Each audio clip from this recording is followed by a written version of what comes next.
Hello everybody.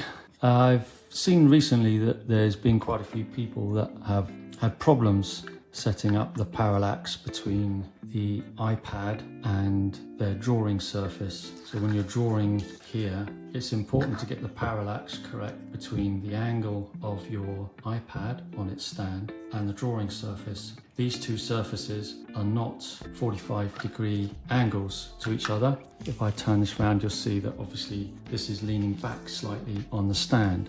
So because of that, what will happen is when you have a picture here and you draw it on your paper, you'll find that it will distort the image on the paper because of this angle. So the purpose of setting up Camera Lucida with your drawing surface is to make sure that you get perfectly straight lines on your paper that are the same as the lines on the screen. So you'll load a picture, whatever the picture happens to be, into Camera Lucida, and it will look like everything's parallel, which it is. But if you don't set up the parallax with your drawing surface, you'll find that the image will distort and it will exaggerate it, go like this, which is obviously what we don't want to happen. Okay, obviously we have to do something about this, and Peter, when he created the software, the app, he created a system so that you can quite easily set up this parallax issue. So it doesn't matter if the iPad is quite upright or it's leant quite back, you can adjust the parallax so that when you actually draw on your blank piece of paper, taking the image from the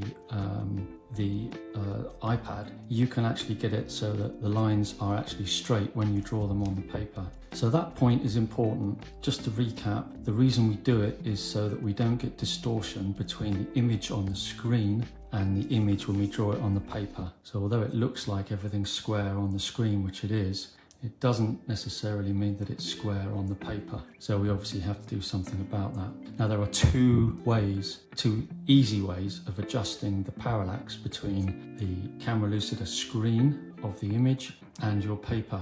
And we're going to cover both of those, so don't panic.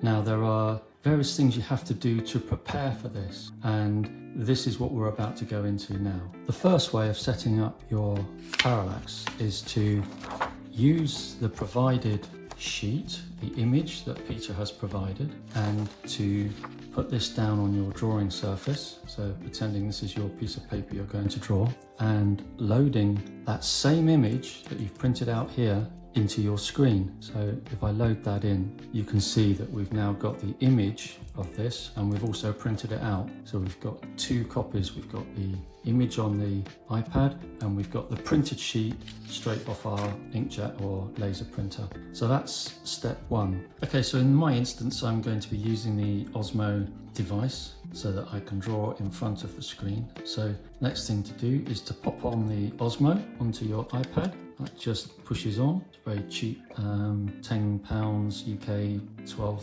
$13 device, and that allows you to draw on your surface, your paper, what you see on the screen. In this case, we're still setting up the correction between the iPad and the paper before we do any drawing. Now this whole process, because you've already printed out and you've already saved the image, when you come to do it again, will probably take you about 20-30 seconds, which we'll look at. So it's not a big process, and basically once you've set it up and you put your stand in the same position each time when you draw, you probably don't need to set it up again. So it's a one-off sort of thing. So now I need to set up the two. So I would select the camera in the top left-hand corner. I would select the front camera, and now what this is showing me is my paper here, and it's showing me the image that I'm going to draw. So there's the image. You can see it faintly in the background. If I press this little slider here, you can see it makes the image disappear, and I can just see my printout,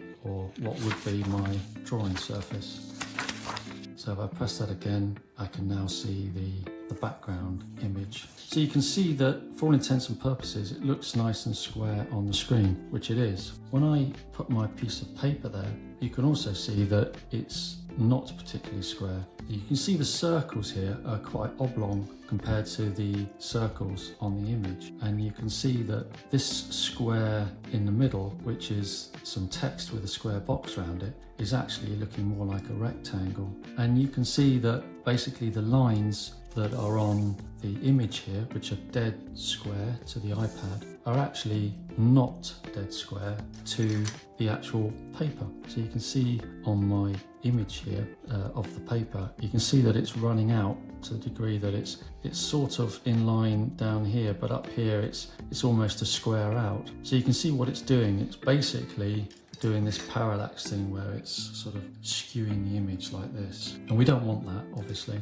So that's why we have to do this correction. Now I'm showing you the manual way, okay? There is an automatic way, and we'll have a look at that in part 2. Here we are then, we've got our printout, we've got our image on the screen. Image on the screen is nice and square, parallel, round circles, square boxes. And when we go into the setup with the front camera, we can see that our circles are oblong and our squares are rectangular. We need to correct that. So the first thing we're going to do is we're going to move the image so that the image of our paper surface is pretty much in line with the image on the screen. So if I move that up there to the top, you can see now that the top of that circle is at the top of the image. These are out and this one's miles out. So you can see that it's very much distorted. What we've got to do now is we've got to get this rectangular, this oblong ellipse type shape, we've got to get to a circle.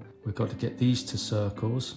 We've got to get this to a square that matches the square underneath it. And we've got to get everything else, like the fact that this is running out down the sides. If we don't do this, we'll end up drawing a distorted picture. So the question is, how do we do this? Okay, good question. What we need to do is we need to use these two sliders at the bottom of the screen. So we're in the camera mode, we've got the front camera select, and we're now looking at these two sliders at the bottom. Now they have a little slider controller on them. And when I slide these, I'm going to get my hand in the way, but when I slide these, you can see that it's now moving the picture. If I slide that one right over there, you can see how much it's distorted the other way, the image. So now we've got kind of the paper doing this effect. So it's kind of like sloping inwards. It was sloping outwards, now it's sloping inwards. And if I do the same with the bottom slider down here, you can see how it's moving the image. So what we have to do is we have to move and manipulate these two sliders so that we get both the image that's loaded on the iPad and the image that is printed out on our piece of paper to be one and the same, overlapping each other. And the first thing we do is we do that by moving these two sliders. Again, I'm the first to admit this sounds quite complicated, but it's actually not. I'm just taking my time to explain the process to you so that people don't get confused. A lot of people are confused. All we're doing is we're mapping the parallax, the way the image is sort of basically laying on the paper here, to the image that we've loaded into the iPad, taking into account the slant of the iPad on its stand. And each stand will probably slant slightly differently. So once you've set your stand up in the right position, try and keep it in that position. So I'm just going to move this slider. You can see what I'm doing. It's just moving it around. So, and you can see these lines here on the side slowly coming round to parallel. So both these lines, the image on the screen and piece of paper here, are now straight. So pretty crudely you can see that we now have a straight line of both down each side and on top of each other. It doesn't have to be exactly exact, but it's pretty close. Obviously our circles etc are still not correct. For all intents and purposes we now have a straightness to it from top to bottom. And I can again move the image around. So all I'm doing now is I'm moving this circle here with resting my finger on the screen and moving it up to match the top of the circle that's on here. So what I'm going to do now is I'm going to look at moving the bottom slider. You can see I can move the bottom slider and I can just tweak it a little bit so that I've got that exactly parallel. I've got all my straight lines pretty much straight and horizontal lines pretty much straight. Got a bit of a curve in the paper, but pretty much there. So we've now almost finished with these bottom two sliders. Didn't take long, probably about 10 seconds. Now we move up to these controls, which are the up and down and the left and right controls. So it's got a plus and a minus. So if I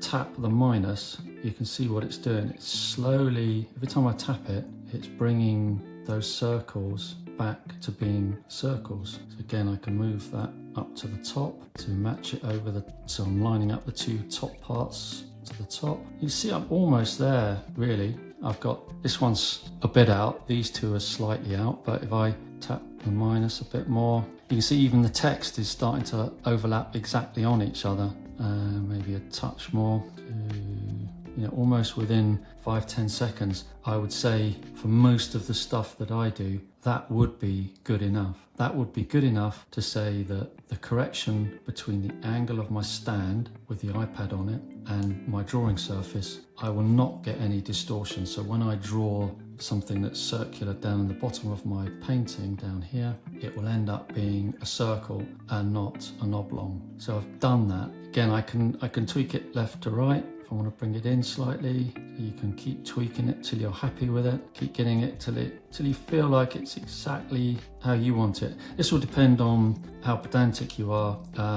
I've found with experience it doesn't have to be exact, because you know the fact that it might be a millimeter out from the top to the bottom is not important. In fact, this text here and this box are exactly on top of each other. So are these circles, so's that circle, and so's that circle. So we're pretty much good to go. Once you get to this position, which once you've set it up is normally, you know, 10-20 seconds worth of work, which is why I use the manual method rather than the automatic method, because I'm quite happy using this.